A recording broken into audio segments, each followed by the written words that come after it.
Listo, ahí estamos. Estamos. Perfecto. Perfecto. Muy bien, muchas gracias.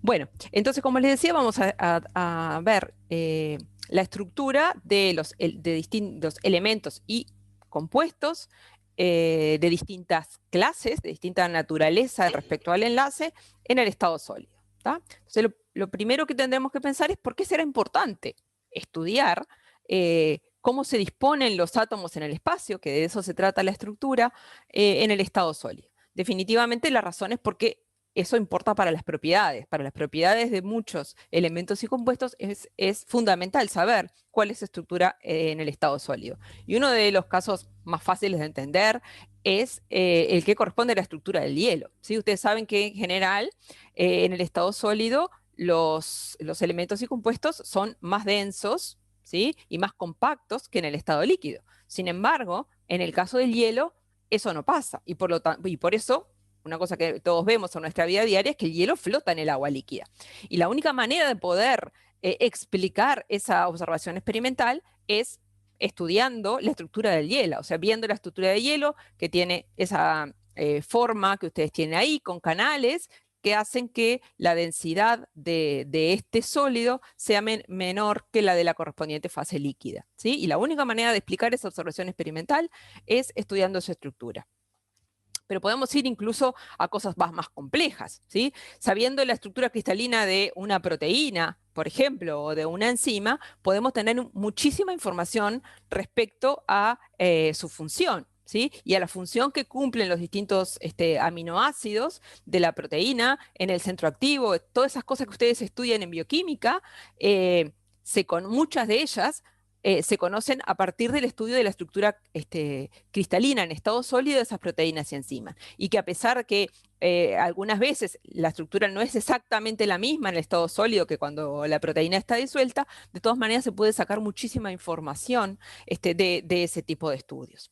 Y si nos vamos al área más farmacéutica, también es fundamental saber la estructura que tiene un determinado fármaco en el estado sólido. ¿Por qué? Porque no todas las formas polimórficas, o sea, los distintos tipos de estructura que puede tener el mismo compuesto activo en el estado sólido van a ser iguales. Sí podemos tener distintos polimorfos cuya actividad biológica sea totalmente distinta. Eso pasa, por ejemplo, con la progesterona. Y muchas veces es necesario incluso aislar un polimorfo de otro, o sea, la disposición en el espacio diferente de los distintos polimorfos hace que las propiedades sean diferentes, incluso propiedades relacionadas no solo con la actividad biológica, sino que también con la toxicidad, ¿sí? Cambia, por ejemplo, la solubilidad, cambia la estabilidad, ¿sí? Y es el mismo compuesto que lo único que se diferencia es que en la disposición de las moléculas en el estado sólido. Y si vamos a la parte más de materiales relacionada con la química inorgánica, también tenemos muchos materiales cuyas propiedades solo se pueden explicar con la estructura que tienen en estado sólido. Ese dibujito que yo les puse ahí es la estructura cristalina de lo que se llama un MOF, un Metal Organic Framework. ¿Sí? Es una estructura polimetálica que tiene muchos átomos metálicos y también muchos compuestos orgánicos, ¿sí? Formando un gran compuesto que tiene esos canales que ustedes ven ahí. Y ese MOF se utiliza se puede utilizar como sensor de gases.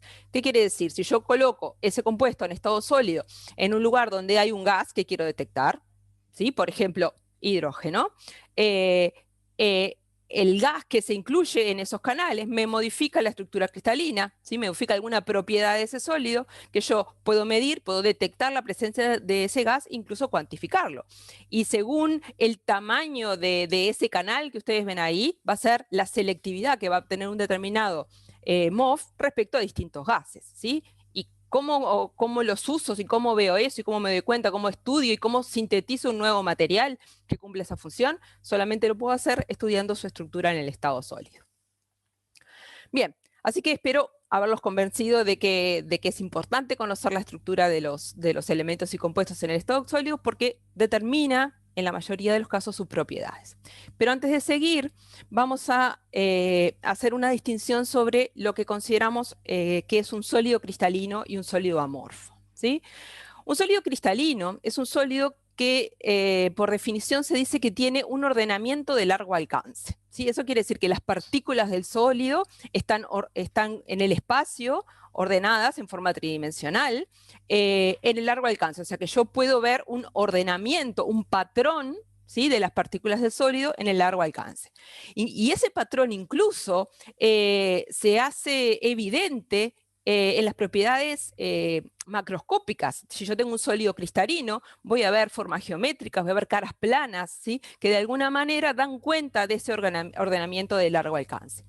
Cuando yo tengo un sólido que es amorfo, ¿sí?, un sólido amorfo, ese ordenamiento de largo alcance no se ve, se pierde el brillo, se pierde la forma geométrica de las partículas, etc.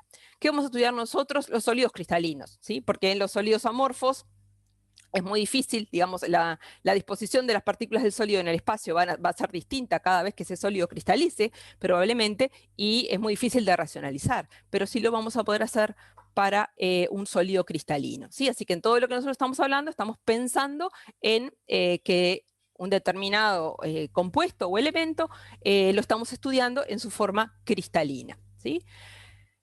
Muy bien.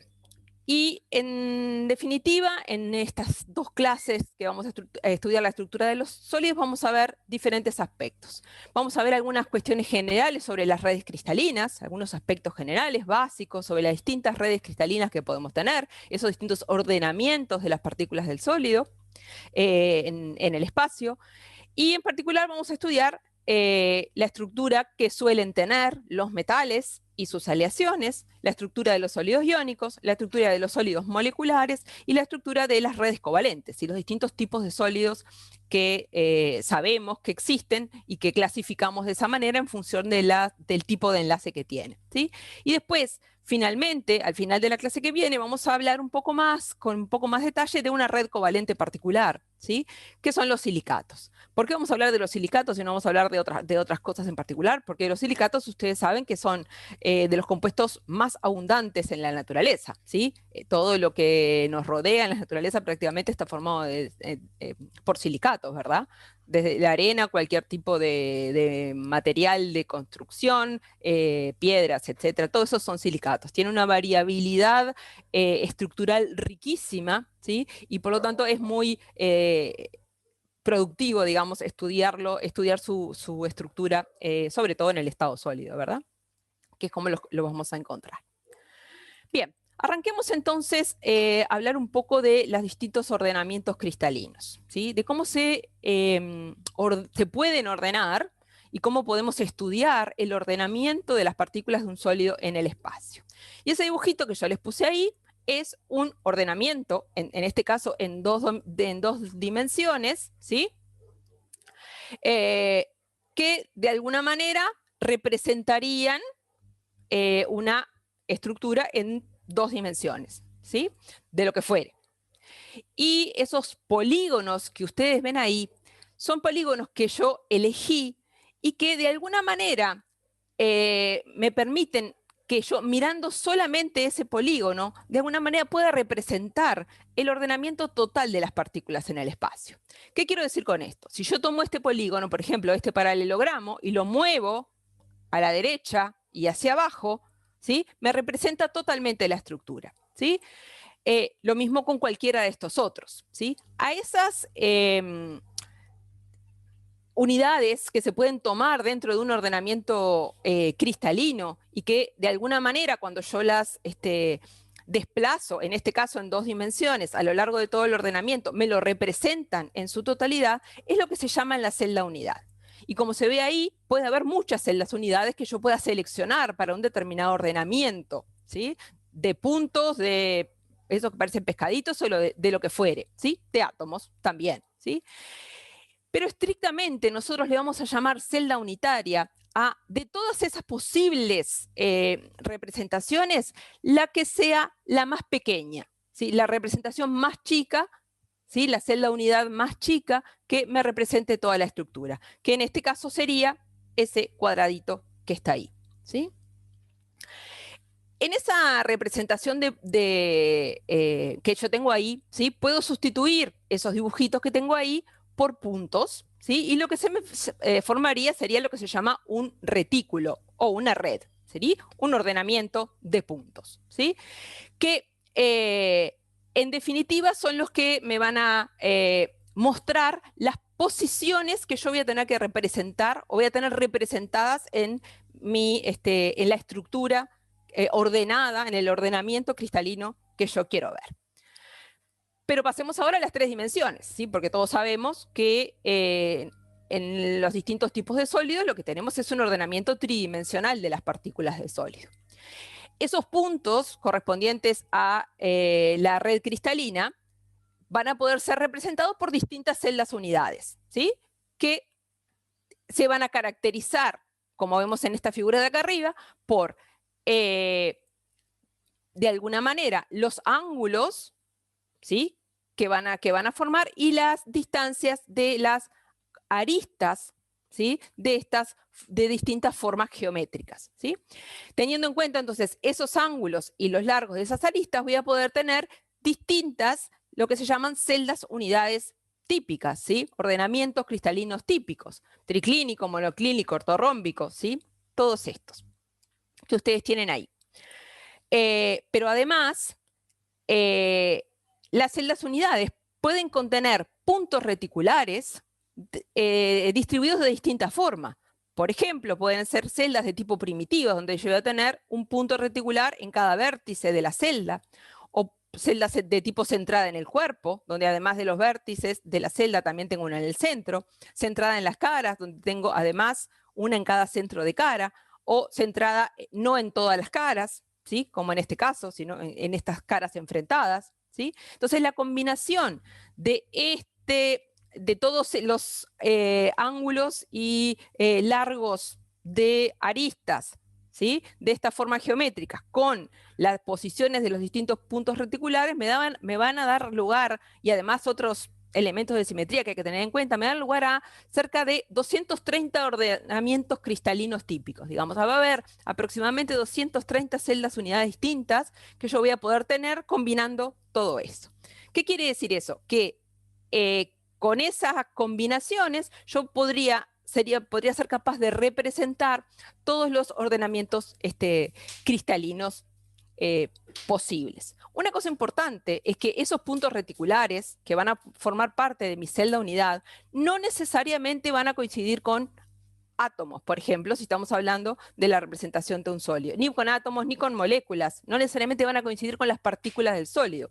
También pueden coincidir con espacio vacío, ¿sí? Lo importante es que la repetición de esa representación en todo el espacio, en las tres dimensiones, me va a representar totalmente el ordenamiento de las partículas en el espacio, ¿sí? Bien. Vieron que desde hoy yo estoy diciendo, cuando hablo de los sólidos, digo las partículas de sólido, ¿sí? Porque el ordenamiento de esas partículas de sólido y qué es cada una de esas partículas de sólido va a depender del tipo de sólido que yo al que me quiero referir, ¿verdad? Si estoy pensando en una red metálica, ¿sí? En un metal sólido. Las partículas de sólido, ¿qué serían en ese caso? ¿Qué les parece a ustedes? ¿Cómo está formada una red metálica? Metálico. Un átomo metálico, exactamente. En un sólido metálico yo voy a tener, entonces las partículas de sólido van a ser los átomos del metal, ¿sí? Cuando yo quiero conocer la estructura cristalina del metal, quiero saber cómo esos átomos metálicos van a estar distribuidos en el espacio, ¿sí? Y cuando tengo un sólido iónico, iones. voy a tener iones, ¿sí? Voy a tener los aniones y los cationes, y es eso, y es la disposición de los aniones y los cationes en el espacio respecto a ellos mismos, el catión respecto al catión y el anión también respecto al catión, es lo que voy a tratar de estudiar cuando estudio su estructura cristalina. Lo mismo ocurre en una red covalente. Si en una red covalente yo voy a tener de vuelta los átomos, ¿sí? Correspondientes a esa red, imagínense en un carbono diamante, que son los que en definitiva quiero saber cómo están dispuestos en el espacio. Y en un sólido molecular, ¿quién serían las partículas del sólido? ¿Moléculas? Las moléculas, exactamente. Voy a considerar que mi partícula de sodio que yo quiero ordenar en el espacio van a ser cada una de esas moléculas, ¿sí? Que van a estar unidas entre sí, por ejemplo, por fuerzas de Van der Waals, ¿sí? ¿Por qué es importante esto? Porque la estructura cristalina, el tipo de estructura cristalina que yo voy a esperar, va a ser distinto para cada uno de estos tipos de sólidos. Y eso va a estar relacionado con la naturaleza de las interacciones que yo espero que tengan las distintas partículas del sólido. ¿A qué me refiero con eso? Si yo tengo un metal, ¿sí? Los átomos metálicos van a estar distribuidos en el espacio, formando, unidos, digamos, por lo que nosotros vimos, como el enlace metálico, ¿verdad? Descrito por la teoría de bandas, en la que a su vez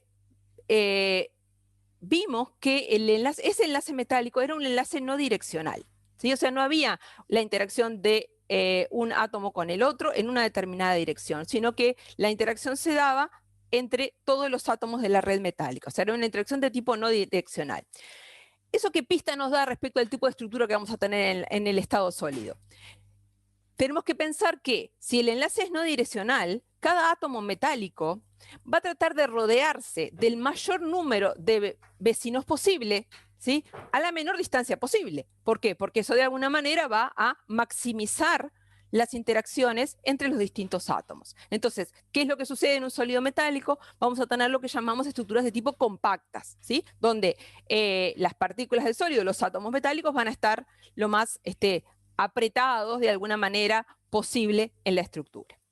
Cuando tengo un sólido iónico, pasa lo mismo. El enlace iónico es un enlace no direccional. Cuanto mayor cantidad de aniones rodeen un determinado catión, ¿sí? Mayor va a ser la magnitud de la interacción electrostática entre ellos y por lo tanto más fuerte va a ser la red, más estable va a ser la red. ¿Sí? Entonces también voy a esperar para los compuestos iónicos estructuras de tipo lo más compactas posibles, de forma de maximizar la interacción anión-catión y también minimizar la repulsión entre partículas de la misma carga.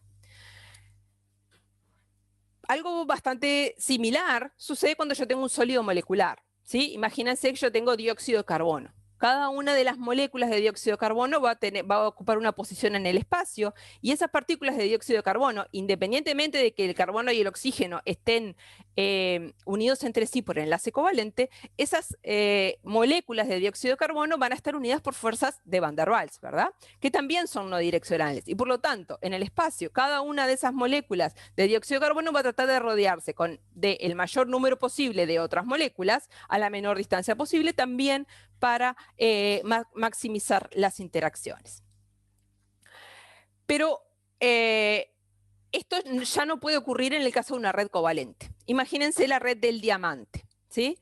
La posición de los átomos de carbono en una red covalente va a estar determinada por la direccionalidad del enlace covalente. Ahí sí, yo tengo un carbono con hibridación sp3 que va a estar rodeado por 4 átomos más de carbono en los vértices de un tetraedro regular. Y digamos, esa direccionalidad del enlace y la hibridación del carbono me va a determinar cuál es la posición de cada uno de los átomos en el espacio. Ahí ya no vale aquello de cuanto más amontonado mejor, digamos, para maximizar las interacciones, generar estructuras compactas. No, porque la posición de los átomos va a estar determinada por esa direccionalidad del enlace covalente, ¿sí? Algo similar va a ocurrir, por ejemplo, si yo tengo un sólido molecular como el agua, en el que las interacciones entre una molécula y otra se dan a través del enlace de hidrógeno, que es direccional, ¿sí? Entonces eso me va a fijar de alguna manera las posiciones de las moléculas de agua en el espacio, y es lo que pasa en la estructura del hielo. En el hielo no están lo más amontonadas posible que están las moléculas de agua, ¿verdad?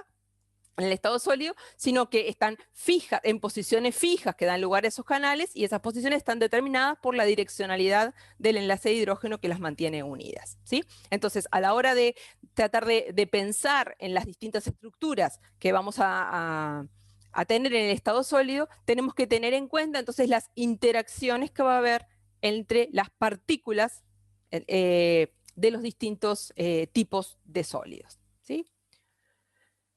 Bien, y empecemos por los metálicos, ¿sí? Vamos a empezar por los metales, que como tenemos partículas todas iguales, ¿sí? Es lo más fácil, digamos, para empezar por algún lado. Y ustedes tienen ahí en la tabla periódica las estructuras típicas que suelen tener los metales. Fíjense que a pesar de que tenemos una variedad, tenemos muchísimos metales en la tabla periódica, la cantidad de estructuras diferentes no son tantas, ¿sí? Ahí tenemos los que están pintados de amarillo, son las que se llaman las estructuras cúbica compacta, los naranjitas, estructura hexagonal compacta, los verdes, estructura cúbica centrada en el cuerpo, y después tenemos otra estructura esa que es media naranjita con amarillo, que es una estructura un poco más rara, vieron que son algunos, no más que la tienen, que ahora vamos a ver que es una estructura un poco distinta, ¿sí?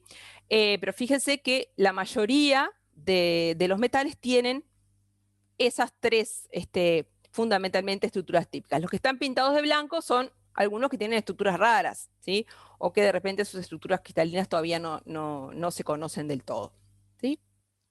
Profe, una consulta. Sí, diga. ¿Por qué los gases nobles también aparecen con la estructura más amarilla, digamos? Bueno, en realidad no son metales, eso es un hecho. Pero en el estado sólido, como también son átomos aislados, ¿sí?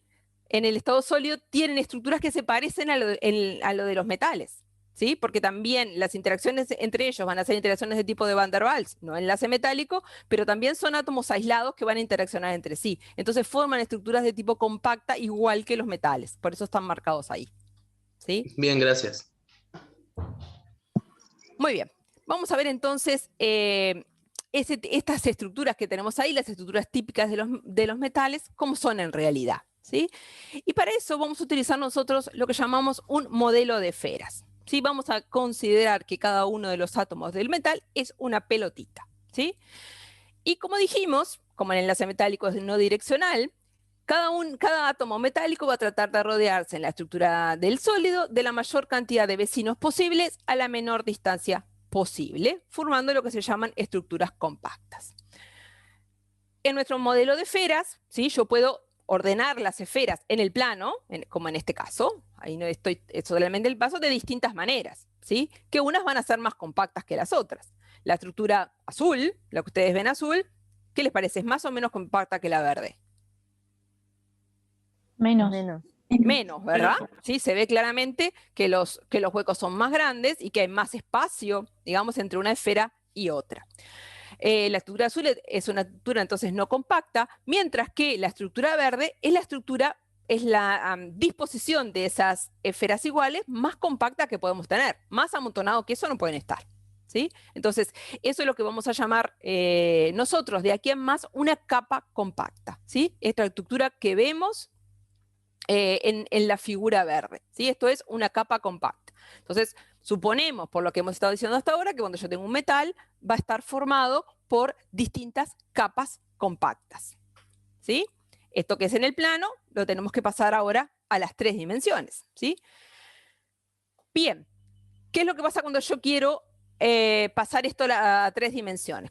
Tengo que colocar arriba de mi capa compacta una segunda capa compacta, ¿sí? Que es la que está pintada en este dibujo con azul, ¿sí? La capa azul. ¿Dónde va a estar la capa siguiente para que la estructura en 3 dimensiones sea compacta? Se va a ubicar en los huecos de la capa anterior. Porque fíjense que si yo coloco la capa compacta, la segunda capa, perdón, exactamente encima de la primera, se van a generar huecos mucho más grandes, no va a ser tan compacta. Si yo los huecos que tenía, estos huecos triangulares que tenía en la primera capa, que están marcados con crucecita y redondelito, los ocupo, ¿sí? Con la segunda capa, estoy obteniendo una estructura, una segunda capa compacta, ¿sí? Y una estructura ya ahora en 3 dimensiones que es compacta. Hasta ahí vamos bien. Primera capa, segunda capa. Voy acomodando como si fuera naranjas en un cajón, ¿sí? De forma que me quedan lo más amontonadas posible. La primera capa, la segunda capa. Y ahora que tengo que poner la tercera capa. Y ahí sí voy a tener 2 posibilidades. Poner, como se muestra acá en esta parte, en la parte verde, una tercera capa que coincida exactamente con la primera, ¿sí? Tenemos la primera gris, la segunda estarían los circulitos azules y la tercera capa sería esta verde, que en este caso coincide exactamente con la primera, ¿sí? Cuando yo tengo ese tipo de ordenamiento de las capas, digo que yo tengo un tipo de ordenamiento que es A, B, A. Una capa A, una capa B en los huecos de la A y una capa A de vuelta que coincide exactamente con la primera. ¿Sí? La tercera capa coincide con la primera. Pero yo podría tener O otra sea, posibilidad. vas llenando una y una, digamos. Hago una capa. La segunda va en los huecos. Da igual, en cualquier hueco. ¿Sí? En los huecos crucecita o en los huecos puntito. Después que puse una, ya se me acomodaron todas las otras. ¿Está? Pero cuando voy a poner la tercera capa, tengo dos posibilidades. Ponerla. Va a estar en los huecos de la segunda, pero puedo ponerla que coincida con la primera, que es lo que se ve acá en el dibujo verde, o que no coincida, que es lo que se ve acá en el dibujo violeta, donde tengo la capa gris, la capa azul y la capa violeta que no coincide con la gris, ¿sí? Que se encuentra en los huecos de la segunda, pero no coincide.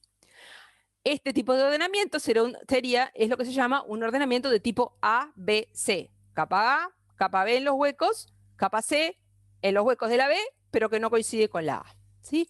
Esos dos Bien. ordenamientos posibles, ¿sí? Profe, Sí, la estructura que está formando es la cúbica centrada. de la cúbica, ahí voy a eso. Justo ahí iba a explicar eso. Voy a representar las estructuras cúbica y hexagonal compactas. No sé a qué le llamaba centrada, pero estoy yendo para el lado compacto. Estas son estructuras compactas. Fíjense que yo estoy apilando capas compactas. Lo más apretado que puede estar esas esferas iguales es en estas disposiciones.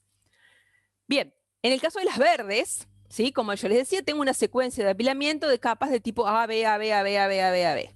¿Sí? Eso da lugar a lo que se llama un empaquetamiento hexagonal compacto. ¿Sí? Por ahora es solo un nombre. Cuando yo tengo una secuencia de apilamiento de capas que es de tipo ABC, ABC, ABC, ABC, ABC, o sea, la primera no coincide con la tercera, recién la cuarta coincide, eso me va a dar lugar a lo que se llama un empaquetamiento cúbico compacto. ¿Sí? O sea, van a ser dos empaquetamientos compactos, dos distribuciones de esas esferas iguales en el espacio que son distintas y que por lo tanto dan lugar a ordenamientos tridimensionales que son distintos, el hexagonal compacto y el cúbico compacto. Como les dije recién, estos son empaquetamientos compactos, ¿verdad? Es lo más apretado, cualquiera de los dos, son idénticos, y es lo más apretado que pueden estar esas esferas todas iguales en el espacio. Pero de todas maneras, como ustedes ven ahí, igual queda espacios vacíos, ¿verdad? Todos esos empaquetamientos, a pesar de ser compactos, tienen huecos, tienen espacios vacíos. De hecho, la eficiencia de empaquetamiento es del 74%. ¿Qué quiere decir eso? Que del total volumen ocupado, el 74% está ocupado por esferas, el resto es espacio vacío. ¿Sí? O sea, a pesar de que es lo más apretado que podemos poner esas esferas, igual hay un 26% de espacio vacío en una estructura compacta. Y otra característica muy importante que tiene una estructura compacta es lo que se llama el número de coordinación o índice de coordinación, lo pueden encontrar también en algún libro. ¿A qué se refiere el número de coordinación? Es la cantidad de esferas que están rodeando a una esfera determinada en el espacio. O sea, ¿con cuántas se está tocando? ¿Sí? ¿Cuáles son con qué cantidad son las que tiene a la mínima distancia posible? Ahí dice que el número de coordinación para estas estructuras compactas es 12. Vamos a ver de dónde sale ese 12. Vamos a considerar esta esfera que tengo acá, esta gris. ¿Sí? Esta esfera va a estar rodeada en su misma capa, ¿por cuántas esferas? 6. Por 6, ¿verdad? Formando esta estructura de margarita que es típica de una capa compacta. ¿Sí? Siempre que yo quiero mirar una capa compacta, trato de buscar la margarita. Entonces vamos a tener en su misma capa 6 esferas. Pero a su vez, esta esfera, sigo considerando la misma, se va a estar tocando ¿con cuántas esferas de la capa de arriba? 3. 3. Con 3. ¿Sí? ¿Y con cuántas de la capa de abajo que no se ve? Con 3. Bien, con 3. 3 también. También con 3, exactamente. Así que en definitiva tengo cada una de las esferas rodeadas se va a estar tocando con 6 esferas de su misma capa, 3 de la capa de arriba y 3 de la capa de abajo, dando un número de coordinación 12, que es el número de coordinación máximo que se puede tener, ¿sí? Porque como dijimos, estas son las estructuras más compactas que podemos tener y por lo tanto el índice de coordinación 12 va a ser el máximo posible, ¿sí? Y lo que decíamos hoy, cada átomo va a estar rodeado de la mayor cantidad de vecinos a la menor distancia posible, es esta representación. Y la máxima cantidad de vecinos a la menor distancia posible van a ser 12, ¿sí? Muy bien. Tengo una pregunta, Lucía. Sí, dime. Viste que en lo que son ABC, por ejemplo, podría pasar Sí. que sea ABC, B. No tiene Sí, por qué ser podría simple. ser a veces, no puede ser, tenés toda la razón, podría ser que la cuarta capa no coincidiera con la primera. Sí, de hecho, hay algunas estructuras que son así. Las que estaban en la tabla periódica de hoy, bien al principio yo dije que eran las más raras, que eran como de naranjita con amarillo, esas son así, ¿sí? Son una otra posibilidad distinta. ¿Por qué no la estoy poniendo acá? Porque las más comunes son estas dos. La hexagonal compacta y la cúbica compacta, para la estructura de los metales y los compuestos químicos. Si yo si pienso en esto como naranja para arreglar en un cajón, valdría exactamente igual, ¿sí? Pero en este caso, para las estructuras de los metales en particular, y de la mayoría de los elementos y compuestos que vamos a ver, estas son las que se encuentran mayoritariamente. Muy bien. Vamos a ver ahora entonces con más detalle qué diferencias tienen esta estructura hexagonal compacta, que era la del apilamiento AB, AB, AB, y la cúbica compacta, que era ABC, ABC, ABC. Y qué vamos a ver en particular, cuál es la celda unidad de esos empaquetamientos compactos, ¿sí? Porque dijimos que nosotros para cada estructura quiralina teníamos que conseguir una celda unidad, ¿sí? Que era la estructura mínima que cuando yo la muevo en todas las dimensiones me representa totalmente el empaquetamiento en este caso, ¿sí? Profe, una pregunta. Sí. ¿El número de correlación es tanto para el empaquetamiento hexagonal compacto como para el cúbico compacto? Idéntico, el índice de coordinación y el porcentaje de ocupación. Es para cualquier estructura compacta, cualquier esfera que consideremos, en cualquiera de las dos disposiciones, de los dos empaquetamientos, va a tener índice de coordinación 12 y en total va a haber un 74% de ocupación. Perfecto, gracias. ¿Sí? Bien, acá tenemos entonces de nuevo, visto desde arriba, en este dibujito, el apilamiento de capas A, B, A, B. O visto desde el costado, capa A, capa B, capa A. ¿Sí? La margarita, capa compacta o triangulito, me muestra claramente que estoy apilando capas compactas. Muy bien. ¿Cuál sería, podríamos pensar, que es la celda unidad de este tipo de apilamiento de capas? ¿Sí? Podríamos pensar que es esta figura geométrica, ¿verdad? Que sería, tendríamos una base hexagonal, un prisma de base hexagonal, ¿sí? Con 3 esferas en el interior, ¿sí? Correspondiente a la capa A, la capa B, la capa A, ¿sí? Definitivamente, esto es una celda unidad para la estructura hexagonal compacta. Si esto me representa, o sea, la superposición de las capas compactas de esta forma me representa toda la estructura. Pero esa en realidad no es la celda mínima. La celda mínima en realidad es un tercio de esa. O sea, me alcanza a mí con un tercio de esta celda unidad que escribí acá para representar toda la estructura. En definitiva, la celda unidad de un empaquetamiento hexagonal compacto es un paralelepípedo de base rómbica con una esfera interior excéntrica, porque no está exactamente en el medio, ¿sí? Pero esta vendría a ser la celda unidad del empaquetamiento hexagonal compacto, que no es ni más ni menos que un tercio, esto que está sombreado en esta figura, un tercio de esta otra celda unidad que no, en realidad estrictamente no sería la mínima. ¿Sí? Entonces, cuando yo quiero describir un empaquetamiento, la celda unidad de un empaquetamiento hexagonal compacto, tengo que decir, la celda unidad es un paralelepípedo de base rómbica con una esfera en cada vértice y una en el centro y una en el interior que no está en el centro, o sea, excéntrica. Así tengo que describir yo la celda unidad, porque cuando yo describo la celda unidad, recuerden que estoy describiendo toda la estructura, ¿sí? Entonces tengo que dar todos los datos, ¿sí? sobre la celda unidad. Este tipo de empaquetamiento hexagonal compacto, como habíamos visto en la tabla periódica de hoy, lo adquieren, por ejemplo, el berilio, el magnesio, todos los elementos del grupo del titanio, el zinc, varios lantánidos, ¿sí? Bien, pasemos ahora a ver cómo es la celda unidad de una estructura cúbica compacta. Dijimos que para una estructura cúbica compacta yo tenía un apilamiento de capas compactas de tipo A, B, C, A, B, C, A, B, C, A, B, C, ¿sí? Si lo miro de arriba sería así. Empiezo con la capa A rosada, la capa B verde, la capa C azul, es de distinto color porque no coincide con la primera, y acá vuelve la capa A. O sea, esta esfera tiene una exactamente igual abajo, como estamos viendo acá. ¿Sí? Capa A, capa B, capa C, capa A. Muy bien. Eso da lugar a una celda unidad, que es esta que ven acá, ¿sí? Que si yo la tuviera que describir, diría que es un cubo que tiene una esfera o un punto reticular en cada vértice y uno en cada centro de cara. Así la tengo que describir con todos los datos. Es un cubo que tiene un punto reticular o una esfera, si me refiero a mi modelo, en cada vértice y uno en cada centro de cara.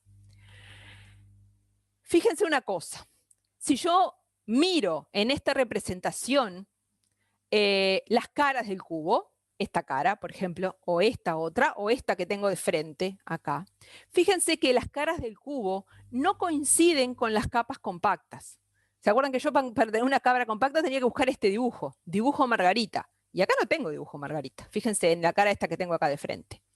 O sea, este cubito, esta celda unidad, no tiene sus caras coincidiendo con las capas compactas. Las capas compactas están en la diagonal del cubo, no en las caras. Ahí la tenemos, la capa A sería la esfera verde, la capa B, la capa C, la violeta, y de vuelta la capa A. ¿Sí? Entre la capa A y la capa B, ahí coinciden. O sea, yo tengo que mirar a lo largo de la diagonal del cubo para ver esto que tengo acá. ¿Sí? Entonces, esta celda, la celda unidad esta de la estructura cúbica compacta es este cubito que vemos acá, que tiene esos puntos reticulares y que está rotado respecto a las capas, a los planos de capa compacta que estábamos viendo hasta ahora. ¿Sí? Bien, ¿qué tipo de metales adquieren una estructura de tipo cúbica compacta que se puede describir a partir de esa celda unidad? Los alcalinos, por ejemplo, todos los del grupo de vanadio, del cromo, el manganeso, el hierro, etc. ¿Sí? Muy bien. Además de estas dos estructuras cristalinas compactas, la cúbica compacta y la hexagonal compacta, que como les dije es lo más compacta que podemos tener, hay otro tipo de estructura cristalina que adquieren los metales que se llama cúbica centrada en el cuerpo, cuya celda unidad está definida por un cubo que tiene una esfera en cada vértice y otra en el centro del cubo.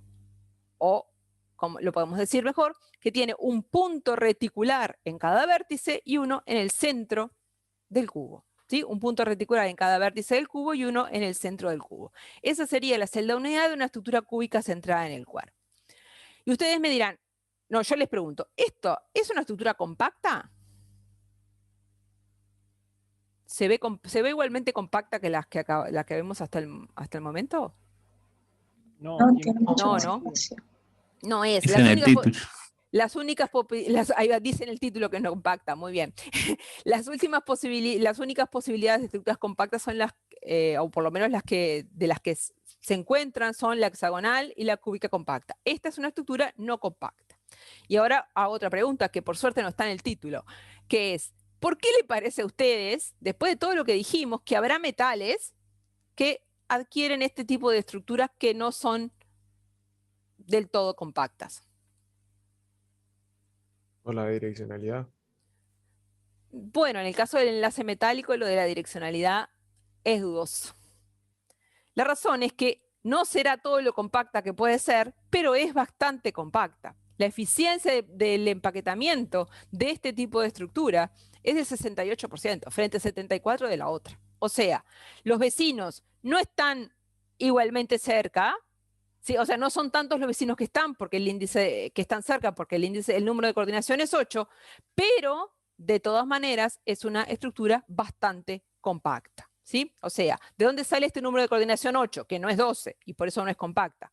Cada esfera, que acá está pintada con verde, pero debería ser roja, porque son todas iguales, estamos hablando de un metal, está rodeada por 8 esferas, ¿sí? 4 y 4. Si consideramos, por ejemplo, el centro del cubo, o podemos considerar cualquiera y pasa lo mismo, ¿sí? Va a estar rodeada por 8 y por lo tanto el número de coordinación es 8. Ese número de coordinación más bajo nos muestra que es una estructura menos compacta, pero que tiene una eficiencia de empaquetamiento que no es tan baja, o sea que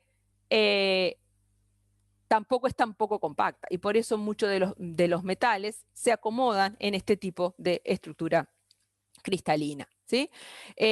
Los vecinos que están más cerca, o sea, los que están pegados, son 8, pero después va a haber otros vecinos que no están a la mínima distancia, ¿sí? Que sería la esfera verde que iría acá en este agujero que estoy marcando, que también van a interactuar entre sí a una distancia un poco mayor, pero que en definitiva va a maximizar las interacciones en este tipo de estructuras, ¿sí? Así que la cúbica central en el cuerpo, la cúbica compacta y la hexagonal compacta son las estructuras más comunes para los metales, ¿sí? Muy bien. Profe, Sí. yo no entendí ahí por qué hay átomos que prefieren esa estructura, digamos. En realidad no O sea, lo porque sé. si no es la más compacta posible. En realidad, ¿por qué algunos adquieren la cúbica compacta, otros la hexagonal compacta y otros la cúbica central en el cuerpo? No lo sé. Es una cuestión de energía, definitivamente, de cuál es la más estable. Lo que yo les pregunté, ¿por qué esta entra en el juego? Es porque en realidad, a pesar de no ser compacta, es bastante compacta. Y de todas maneras, ahí los átomos están con un número alto de vecinos a distancias relativamente cortas, ¿sí? 8 pegados, pero hay otros que irían acá, acá, acá, acá, que están relativamente cerca, lo cual de alguna manera hace que las interacciones sean suficientemente buenas como para que esta estructura sea estable. ¿Por qué determinados metales cristalizan con una estructura y no con otra? Vaya uno a saber. Será lo más estable para ese metal en esas condiciones según el tamaño, la energía de los orbitales, el tipo de banda que forma. Todo eso va a determinar en definitiva cuál es el tipo de estructura cristalina que cada uno va a adquirir. ¿Sí? ¿Se entendió? Capaz que yo hice la pregunta incorrecta. No quise decir por qué una y no otra, quise decir por qué Claro, esta yo que le no es busqué una compacta. explicación. Sí, una Porque explicación. usted hizo otra pregunta, Entiendo, yo le capaz busqué que una yo explicación te como de. induje a error, pero mi pregunta era por qué esta que parece no compacta, pero que en realidad lo es bastante, ¿sí? Muy bien, seguimos. ¿Qué estructuras, qué metales tienen estructuras cúbicas centrales en el cuerpo? Ahí tenemos el calcio, el troncio, todos los grupos del níquel, del grupo de cobre, el cerio. Sí, hay un montón de metales que tienen este tipo de estructura. O sea, a pesar de no ser compacta, es una estructura que es estable, ¿sí? Para los metales, ¿sí? Es energéticamente favorable. Muy bien. Y además de los metales, ¿sí? Que es lo que acabamos de ver, esferas todas iguales, partículas de sólido todas iguales, también hay otro tipo de sustancias que tienen en estado sólido este mismo tipo de estructuras, ¿sí? Que son las aleaciones. Como dijimos el otro día, las aleaciones son soluciones sólidas, ¿sí? O sea, mezclas sólidas, donde tenemos más de un metal, como en muchas de ellas, o si no, pueden ser mezclas de un metal con un no metal, como en el caso de los aceros, que es lo que dice ahí. Las aleaciones se pueden clasificar en dos grandes grupos, sobre todo esto desde el punto de vista más bien industrial, en ferrosas y no ferrosas, o sea, las que contienen hierro y las que no contienen hierro.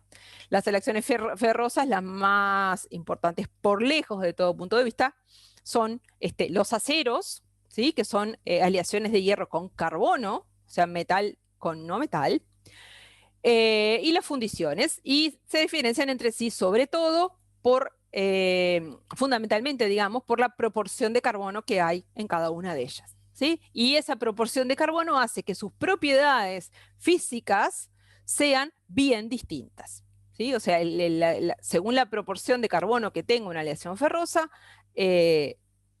van a ser sus propiedades. Por ejemplo, la dureza, ¿sí? Una fundición es mucho más duro que un acero, por ejemplo. Y después vamos a tener las aleaciones no ferrosas, que son todas las otras, ¿sí? Muchas muy comunes de nuestra vida diaria, como el bronce, que es una aleación de cobre y zinc, el latón, el oro, que nosotros tenemos en las joyas, por ejemplo, que excepto que sea oro 24 quilates, si no, no es oro puro, sino que es una aleación. Dependiendo del color del oro, puede ser una aleación de oro, cobre y plata, si es oro amarillo. Oro blanco es oro, plata y paladio, o oro y paladio, ¿sí? Según la calidad.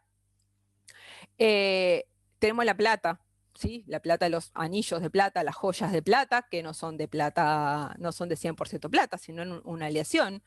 Si tengo una plata 900, quiere decir que es una plata que tiene un 10% de cobre, ¿sí? La alpaca, que es como si fuera una plata berreta, digamos que no tiene plata, también es otro tipo de aleación. De hecho, todo lo que nosotros vemos en nuestra vida diaria y decimos, esto es de metal, en el 99% de casos es de una aleación, ¿sí?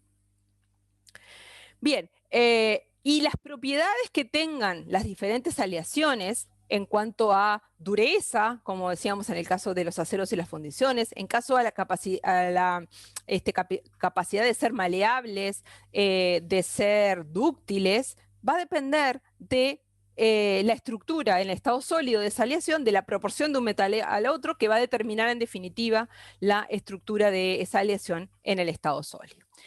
Y desde ese punto de vista vamos a tener dos tipos de aleaciones, las aleaciones sustitucionales y las intersticiales. En las aleaciones sustitucionales lo que vamos a tener es sustitución de alguno de los átomos del componente mayoritario de la mezcla por otro, por las de otro metal generalmente. Y las aleaciones intersticiales son aquellas en las que tenemos una mezcla y el segundo componente, el componente minoritario, no sustituye posiciones reticulares en la red del metal original, sino que se coloca en los huecos, que ya vimos que por más compacta que fuera la estructura, igual existía, ¿sí? Las aleaciones de tipo intersticial generalmente se dan entre un metal y un no metal. Típico caso del acero, ¿sí? Una aleación que es de hierro con carbono. ¿Por qué va a ser metal y no metal? Porque el segundo componente de la mezcla, para poder entrar de alguna manera en los huecos de la estructura compacta del metal original, tiene que tener un tamaño que sea mucho menor, ¿sí? Acá tenemos más o menos la relación de tamaños que tiene que haber, y para eso tiene que ser un no metal, ¿sí? Entonces tenemos generalmente un metal con carbono o con nitrógeno o con hidrógeno o con boro, ¿sí? Acá tenemos, por ejemplo, la estructura de la austenita, que es un tipo de acero, ¿sí? Donde tenemos los átomos de hierro, que serían las esferas grises, que tienen una estructura ¿de qué tipo de las que vimos? Si la tuvieran que clasificar. ¿Se acuerdan de esta celda unidad? Claro, el cuerpo. Cúbico, compacto. Cúbica Centrada en las compacta, no caras. cúbica centrada en el cuerpo. Cúbica centrada en las caras. Cúbica compacta y cúbica centrada en las caras son sinónimos. Fíjense que tiene en esta celda unidad, hay una esfera en cada vértice y una en cada centro de cara, ¿sí? En el centro del cubo no hay nada. En realidad hay ahí una pelotita azul que corresponde a los átomos de carbono que se encuentran en los huecos de la estructura de este tipo de acero, ¿sí? Las pelotas azules serían los átomos de carbono que se encuentran en los huecos de la estructura, ¿sí? Es una aleación de tipo intersticial. El segundo componente está en los huecos. Y dentro de las aleaciones de tipo sustitucional vamos a tener dos grandes tipos también, lo que se llama la solución sólida sustitucional o las fases de superestructura. En todos los casos hay sustitución de algunos de los átomos del componente principal de la aleación por otro átomo que generalmente es un metal. ¿Y en qué se diferencian estas dos? Yo voy a poder tener una solución sólida sustitucional cuando yo esté mezclando dos metales, ¿sí? Que no se diferencian entre sí en más de un 7% en tamaño. Por ejemplo, cobre con zinc sería como si fuera un latón, perdón, un bronce. La proporción de átomos del segundo componente no puede ser demasiado grande y van a estar ubicados en posiciones al azar dentro de la red del metal mayoritario. Pueden ser metales que pertenezcan a distinto grupo e incluso que en estado elemental, cada uno de ellos cristalicen con estructuras diferentes. Por ejemplo, en el caso del cobre y zinc, que sería central el cuerpo para el cobre y hexagonal compacta para el zinc. A pesar de estas diferencias, igual si los tamaños son relativamente parecidos y la proporción del segundo componente no es demasiado grande, se puede formar una solución sólida sustitucional. ¿Por qué no pueden ser demasiado distintos? Porque si no se desestabilizaría la red del componente mayoritario y la aleación no sería estable. ¿Cuándo puedo formar una fase de superestructura? En una fase de superestructura los dos componentes van a estar en proporciones más parecidas entre sí y no en posiciones al azar dentro de la red, el segundo componente, sino en posiciones fijas dentro de esa red. Una opción es, por ejemplo, el oro, ¿sí? El oro amarillo, que es una aleación de cobre y oro, que tiene una diferencia de tamaño cercana al 12%, o sea, la diferencia de tamaño es un poquito más grande, pero también son bien parecidos que en el caso anterior, pero tienen otras características que los hacen muy, muy similares, que son que pertenecen al mismo grupo. O sea, la naturaleza de las bandas que se van a formar en esa fase de superestructura va a ser muy similar, ¿sí? Porque pertenecen al mismo grupo. Y además, para que se pueda formar este tipo de fase de superestructura, los componentes de la aleación en su estado elemental, o sea, cuando están puros, tienen que cristalizar en el mismo tipo de estructura cristalina, ¿sí? Porque si no, la fase de superestructura no es estable, ¿sí? Entonces, en definitiva, es este otro tipo de aleación, la sustitucional, que dependiendo de todas estas características que vamos a decir, nos va a dar estos dos tipos de aleaciones que por supuesto van a tener propiedades que van a ser totalmente diferentes. Muy bien. Profe, ¿le puedo hacer una pregunta antes claro. de que siga? Sí. En la diapositiva anterior, ¿qué gana? ¿Esta? ¿Tamaño o que estén en el mismo grupo? Tipo, si tuvieras que clasificar. A ver, dos que no sabes cuáles son. Ejemplo. Dos que no sé cuáles son. La única opción de formar una fase de estructura es que estén en el mismo grupo y que tengan la misma estructura cristalina en estado elemental, ¿sí? Eso hace necesariamente que la diferencia de tamaño sea relativamente grande, porque al bajar en el grupo sabemos que el tamaño aumenta, ¿sí? Entonces, ese tamaño de 12% hace que o sea, no lo puedo solucionar, porque tienen que estar en el mismo grupo para tener la misma configuración electrónica de la capa valencia, ¿sí? Para que esa fase sea estable. Y por eso la diferencia de tamaño es un poquito más grande. Pero la condición estricta es que tengan la misma capa de valencia, o sea, por lo tanto, que pertenezcan al mismo grupo y que en estado elemental, en estado puro, cada uno de los metales cristaliza con la misma estructura. Si eso no ocurre, no se forma una fase de estructura. Y eso tiene como consecuencia que la diferencia de tamaños es un poquito más grande que en otros casos, porque no hay manera de que sea distinto. ¿Se entendió? Sí, gracias. De nada. Muy bien. Profe, perdón. ¿Sí? Igualmente la diferencia de tamaño siempre tiene que ser chiquita. O sea, poquita, sí, ¿no? Tiene que ser poquita. Tiene que ser pequeña, o sea, ya digo, no más de esos porcentajes que vemos ahí, porque si no las redes, si no la lesión no es estable, se separa, como cualquier solución que no es estable. ¿Sí? Sí, perfecto. Bien, pasemos ahora a los compuestos iónicos. En los compuestos iónicos ahora ya no tenemos todas pelotitas iguales, ¿no? Vamos a tener estructuras que van a contener como partículas de sólido, que lo decíamos hoy, van a contener por un lado aniones y por otro lado cationes. En la descripción de la estructura cristalina de un compuesto iónico en general, vamos a considerar que los más grandes, que son los aniones, son los que van a determinar la estructura. Y los cationes se van a ubicar en los huecos de esa red cristalina. En la mayoría de las estructuras típicas de los compuestos iónicos que vamos a ver, vamos a tener capas compactas o más o menos compactas de aniones, o sea, ordenamientos compactos del tipo hexagonal compacto, cúbico compacto, como vimos, de aniones, y los cationes se van a ubicar en los huecos de esa estructura cristalina de aniones. ¿sí? Así es como vamos a hacer la descripción entonces de la estructura cristalina de los compuestos iónicos. Bien, vamos a ver entonces con más detalle, porque parece que es importante, qué tipos de huecos tenemos en los distintos empaquetamientos de aniones que vamos a utilizar para describir los compuestos iónicos, ¿sí? Si vamos a suponer que en muchos de los casos vamos a tener un empaquetamiento compacto de aniones, lo que vimos respecto a la estructura, a los empaquetamientos hexagonal compacto y cúbico compacto, vale totalmente en este caso. Vamos a mirar acá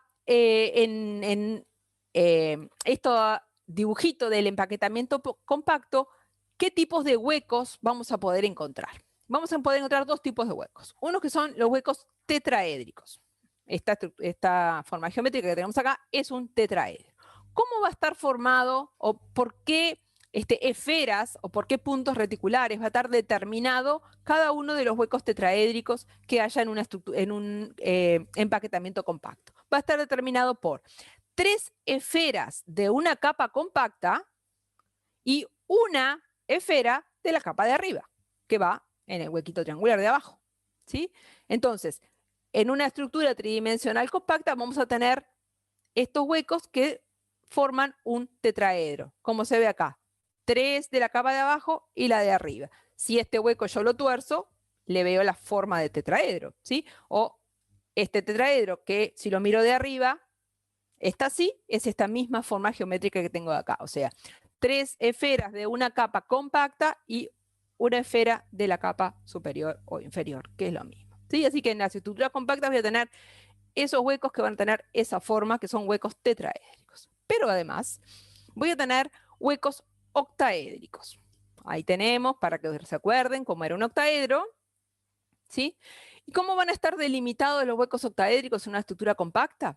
Van a estar delimitados por 3 esferas de una capa compacta, cuyos centros están unidos por este triángulo azul, aquí en este dibujito, y las 3 esferas de la capa de arriba o de abajo. O sea, 3 y 3. 3 de una capa con 3 de la otra, ¿sí? Un triangulito de los que buscamos en las capas compactas hacia un lado y el triangulito hacia el otro lado de la capa de arriba, ¿sí?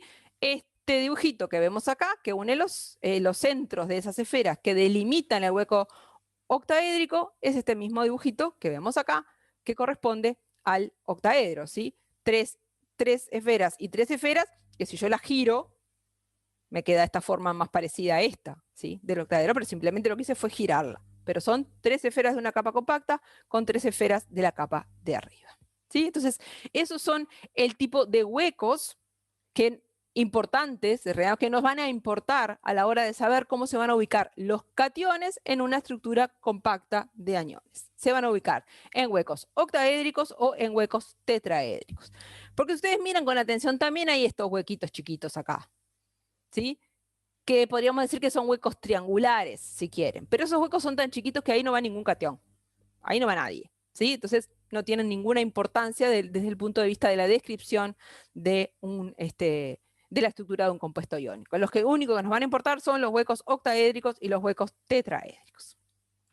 Bien, vuelvo a esta diapositiva, porque todo bien con los huecos tetraédricos y los huecos octaédricos y que los aniones estén representados por las esferas y los cationes se ubiquen en los huecos, en nuestra descripción de la estructura cristalina, pero necesito saber, en una determinada celda unidad de un determinado tipo de estructura, cuántas esferas hay, porque eso me va a determinar cuántos huecos de esos octaédricos y tetraédricos van a estar ocupados. ¿Por qué me importa la cantidad? Porque la cantidad de aniones y cationes que hay en una determinada estructura cristalina, o sea, la relación entre ellos tiene que cumplir la estequiometría del compuesto, ¿sí? Si yo tengo cloruro de sodio, la cantidad de aniones tiene que ser igual a la de cationes. No tengo vuelta. No es que yo puedo ubicar los cationes, la cantidad de cationes que sea para la cantidad de aniones que sea. No, tiene que cumplir la estequiometría del compuesto. Entonces, es importante que yo sepa para cada uno de los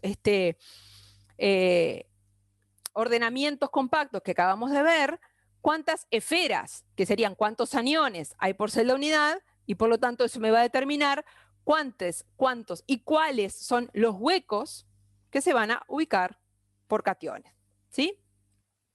Bien, entonces vamos a ir viendo eso con cada uno de los ordenamientos compactos que vimos. Y ahí empezamos por la estructura cúbica compacta. Si ustedes miran ahí la estructura cúbica compacta, de vuelta, describo la celda unidad. Es un cubo que tiene un punto reticular en cada vértice y uno en cada centro de cara. Así describo la celda unidad. ¿Cuántas esferas, o dicho, aplicado a este caso, cuántos aniones habría por celda unidad si la estructura fuera cúbica compacta de aniones? ¿Cuántas hay? ¿Cuántas esferas? 4. 4, dicen por ahí. ¿Ustedes ven 4? Yo veo cantidad ahí. 8. 8. ¿Alguien ve 8? Yo veo más que 8. 14. Veo 8 rojas y 6 azules. ¿No? Eso es lo que vemos ahí. ¿Hay en realidad 14 esferas en la celda unidad de una estructura cúbica compacta? La respuesta es no. ¿Por qué no?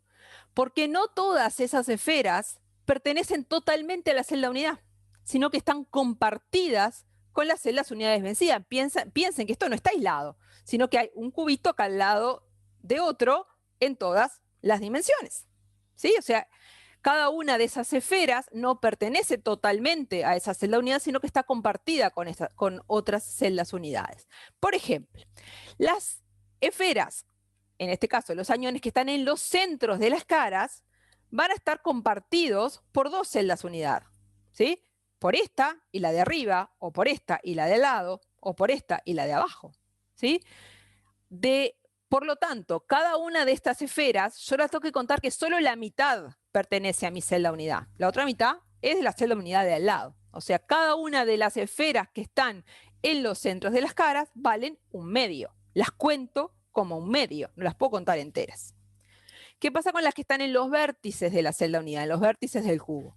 Cada uno de esos vértices va a estar compartido por 8 celdas unidades. Miren, acá está uno de los vértices.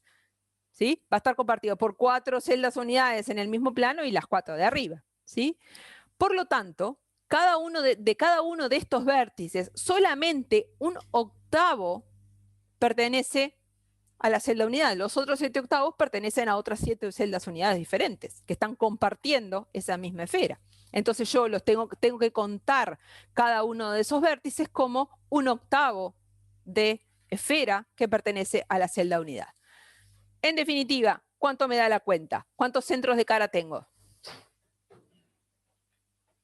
¿Cuántos centros de caras hay? 6. 6.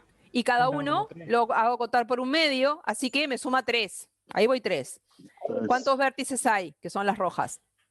8. 8. Pero cada uno vale un octavo. 8 por un octavo, 1. ¿Cuánto tengo en definitiva? 1. 4 4. esferas por celda unidad. ¿Sí? 6 por un medio más 8 por un octavo me da 4 esferas. Así todas esas que parecían que eran un montón, en realidad eran 4. Solamente hay 4 esferas por celda unidad en una estructura cúbica compacta. ¿Eso qué quiere decir? En el marco de lo que estamos viendo para los compuestos iónicos, que cada celda unidad de una estructura cúbica compacta de aniones va a contener 4 aniones. ¿Sí? Que nos quede clarísimo esto. Cada celda unidad contiene 4 aniones. Y dependiendo de cuál sea la estructura del compuesto iónico, vamos a ver cuántos cationes se van a ubicar en los huecos que tiene esa estructura. Si fuera cloruro de sodio, se van a tener que ubicar 4 cationes. ¿Sí?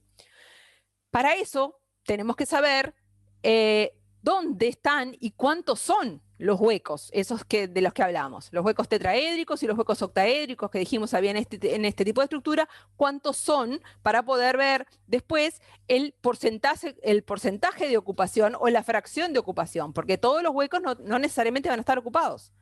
Muchos van a estar vacíos, pero algunos van a estar ocupados por cationes y tenemos que saber cuántos y en qué tipo de huecos. ¿Sí? Entonces vamos a tratar de ubicar para una estructura cúbica compacta dónde están los huecos tetraédricos y dónde están los huecos octaédricos y cuántos son. Vamos a empezar por los huecos tetraédricos.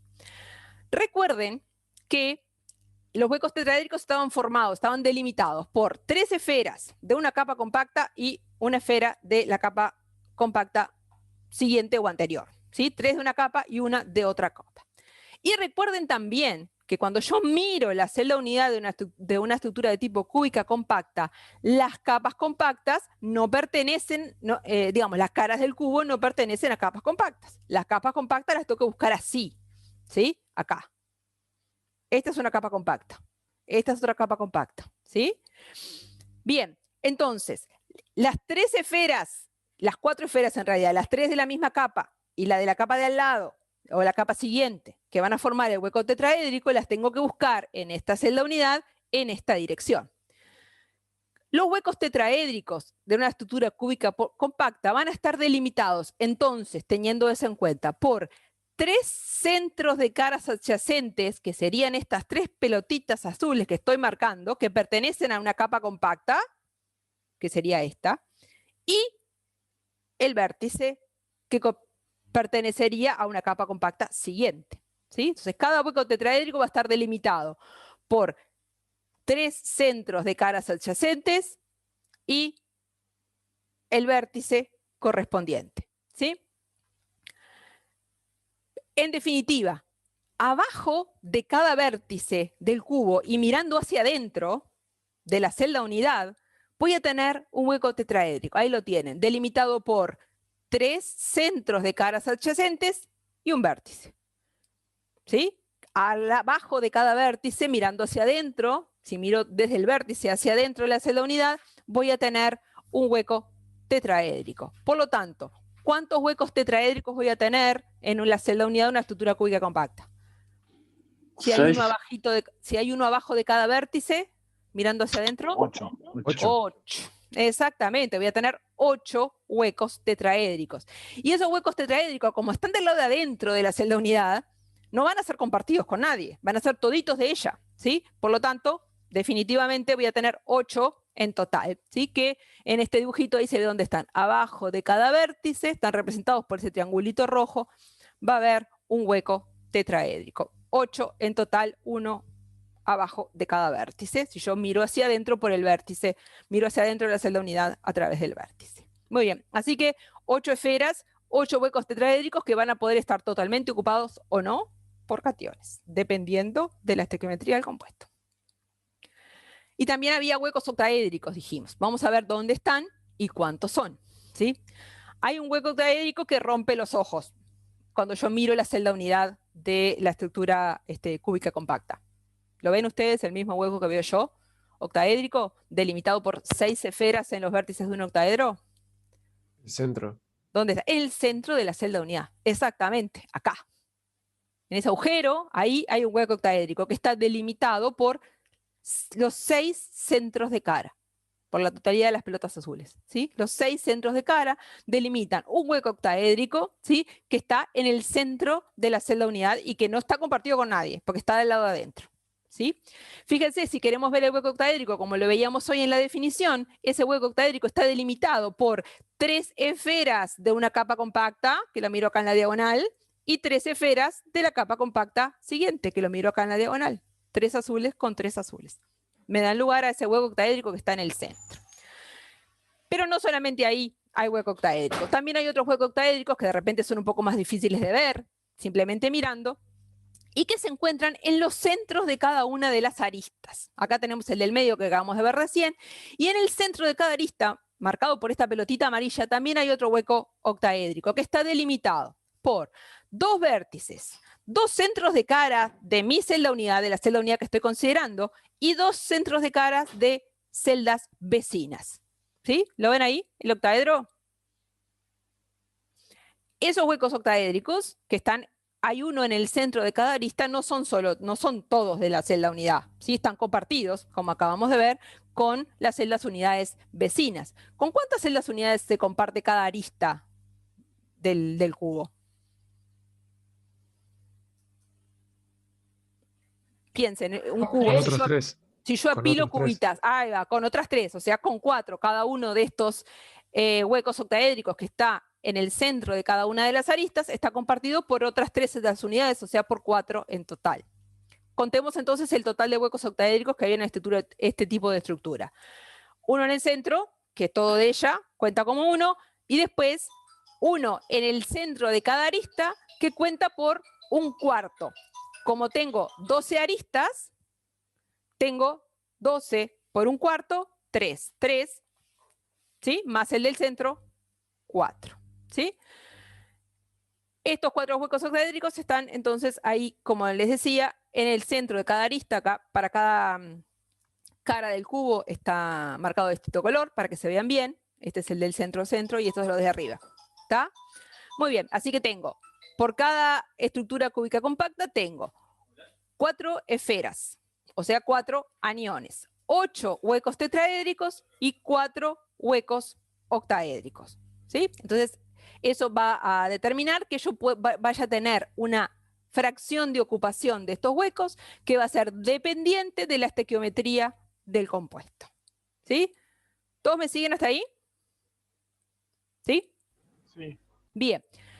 En definitiva, para esta estructura cúbica compacta, ¿qué conclusión pude sacar? Que yo tengo, por cada n esferas, voy a tener la misma cantidad de huecos octaédricos y el doble de huecos octaédricos, ¿sí?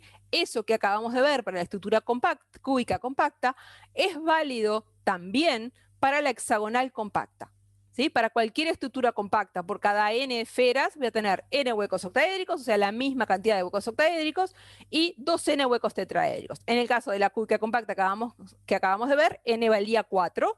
Por cada 4 esferas había 4 huecos octaédricos y 8 huecos tetraédricos.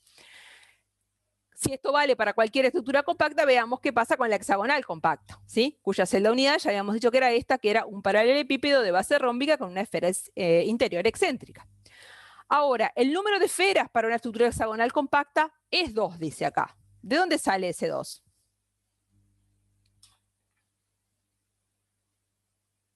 De hacer lo mismo de hacer lo mismo, de ver cuáles son las esferas que están compartidas, ¿sí?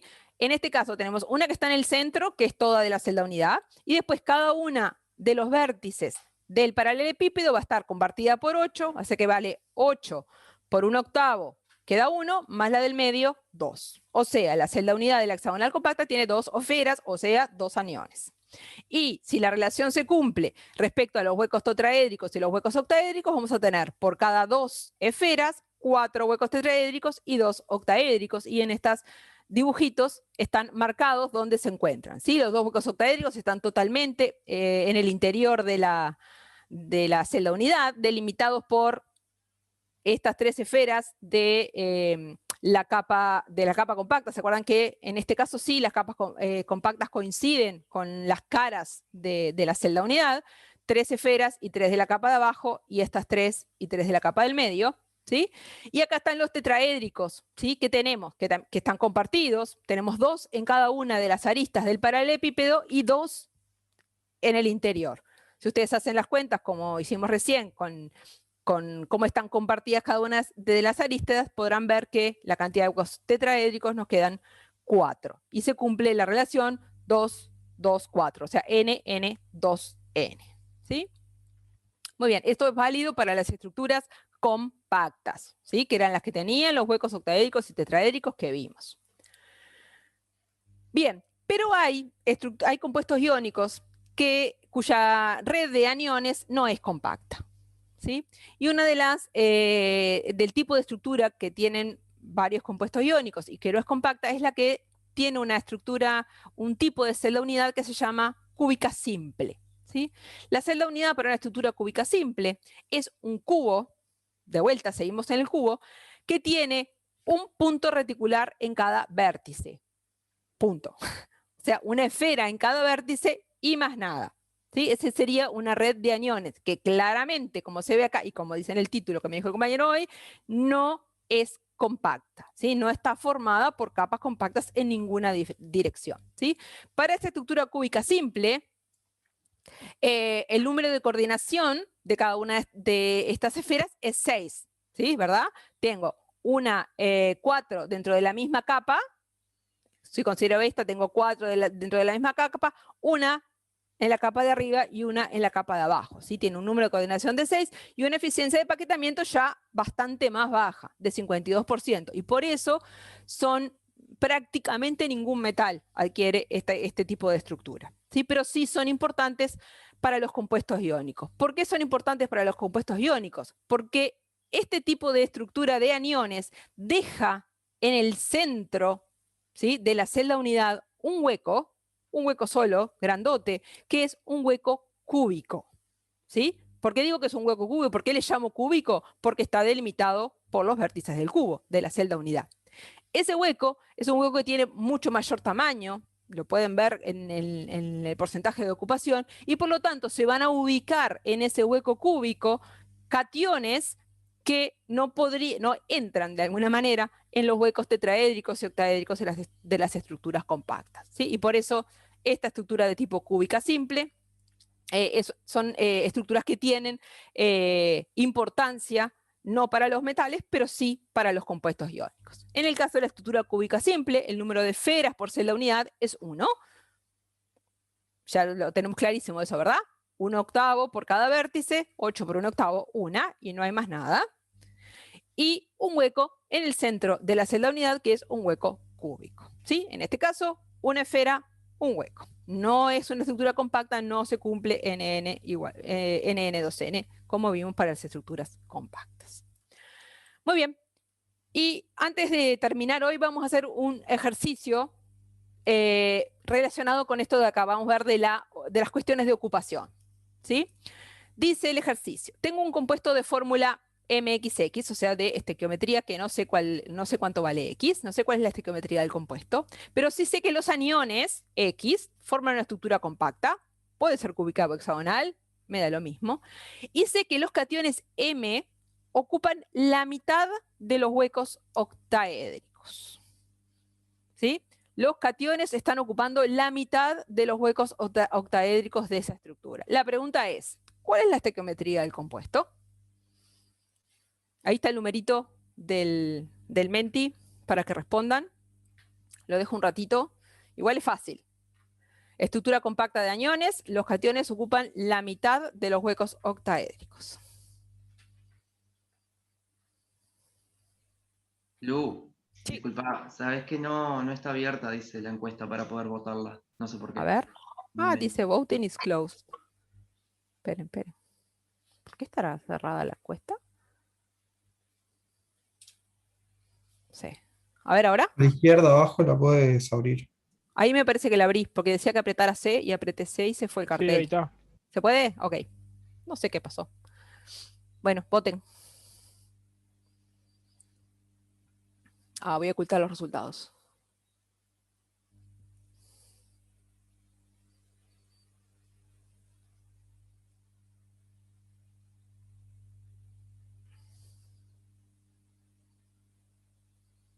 ¿12 votos tengo nomás?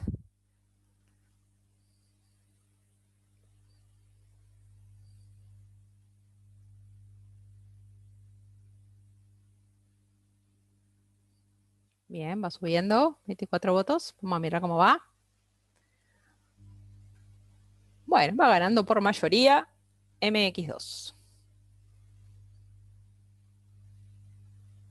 Muy bien. Y es la respuesta correcta, ¿sí? Esa es la estequiometría del compuesto. Vamos a volver a la presentación y a ver si nos damos cuenta por qué esa es la estequiometría del compuesto. Y no puede ser otra. Bien. Si los aniones en esta estructura tienen un empaquetamiento de tipo compacto, no importa si es cúbico o hexagonal, ¿sí? ¿Cuántos aniones hay por celda unidad?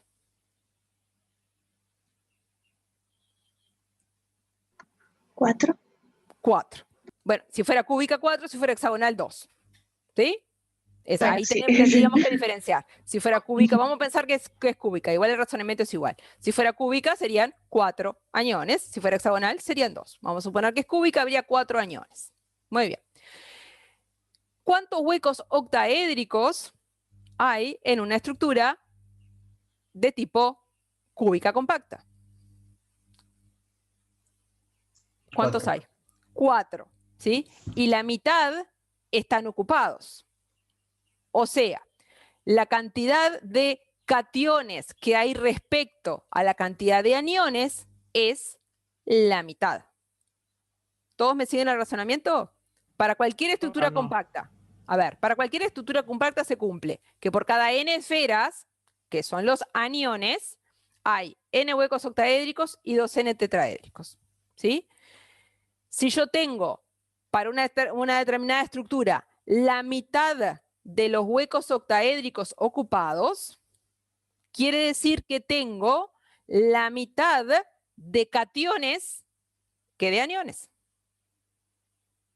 ¿Sí? Porque de los n aniones podría tener n cationes, pero solo tengo la mitad de los huecos ocupados. O sea, los cationes son la mitad de los aniones y por lo tanto la estequiometría del compuesto es mx2. ¿Vale para la hexagonal o vale para la cúbica? Si lo pienso en el caso de la cúbica, tengo 4 aniones, 2 huecos ocupados. Relación, de nuevo, cation-anión 1, 2. Lo pienso para el hexagonal, tengo 2 aniones, 1 cation. De vuelta a la misma relación. Para cualquier estructura compacta vale. ¿Por qué? Porque vale esta relación. N, N, 2N. O sea, la fracción de ocupación está relacionada con la estequiometría del compuesto. ¿Sí? Definitivamente. Eso mismo ocurre en este otro mismo ejercicio, donde de ahí tenemos la magnetita, que es un óxido mixto de hierro 2 y hierro 3. ¿Sí? Dice que el oxígeno forma una estructura compacta de aniones y los hierro 2 están en los huecos octaédricos y los hierro 3 en los tetraédricos. Y la pregunta es ahora, ¿qué fracción de huecos octaédricos están ocupados y qué fracción de huecos tetraédricos están ocupados? Vamos a pensarlo. Si esta es la estructura de la magnetita, yo tengo 4 aniones. ¿Sí? 4 aniones óxido, ¿verdad? Y voy a tener en esa misma estructura, por lo que me dice la estequiometría del compuesto, 2 hierros 3. ¿Sí? Si los hierros 3 están en los huecos tetraédricos, que son el doble de la cantidad de esferas, ¿qué fracción de los huecos tetraédricos ocuparía el hierro 3? ¿Te animás Por a cada... repetir? Ahí voy de vuelta. Ahí voy de vuelta. Por cada celda unidad, ¿sí? Va a haber n esferas, n octaédricos y 2n tetraédricos. ¿Sí? La cantidad de... Las esferas son los aniones, ¿verdad? Así que en la celda unidad de la magnetita hay 4 aniones. ¿Sí? Y 2 cationes hierro 2. ¿Sí? Los cationes hierro 2 están ubicados en los huecos tetraédricos. El total de huecos tetraédricos que habría en la estructura de la magnetita, el total sería 8. ¿Por qué? Porque sería el doble de esferas. Si las esferas son 4, que son los aniones, el total de huecos tetraédricos son 8. Si yo tengo ocupados 2 de 8, la fracción de ocupación de huecos tetraédricos, ¿cuánto es? Un cuarto. Un cuarto. Un cuarto. Perfecto. Y vamos a ver qué pasa con los hierro 2, que ocupan los huecos octaédricos. Por cada esfera, o sea, por cada anión, voy a tener un hueco octaédrico. O sea, si tengo 4 aniones en esta estructura, tengo 4 huecos octaédricos. De esos 4, solamente uno va a estar ocupado. ¿Cuál es la fracción de ocupación de huecos octaédricos entonces? Cuarto. Un cuarto también. Un cuarto para los dos en este caso. ¿Sí? ¿Siguieron más o menos el razonamiento? Sí, sí. A veces puede parecer un poco entreverado, pero nada, hay que practicar nomás. Con estos ejercicios de ocupación, digamos, son típicos. Hay unos cuantos en los repartidos, en los ejercicios que yo les puse ya en la bibliografía. ¿Tá? Dejamos por acá, porque ya es la hora. Seguimos la clase que viene. Sí. Pero Sí, ahí no habría mucha repulsión. Eso sería estable igual. Porque Dame si un vos segundito. no tenés cationes que ocupan los espacios,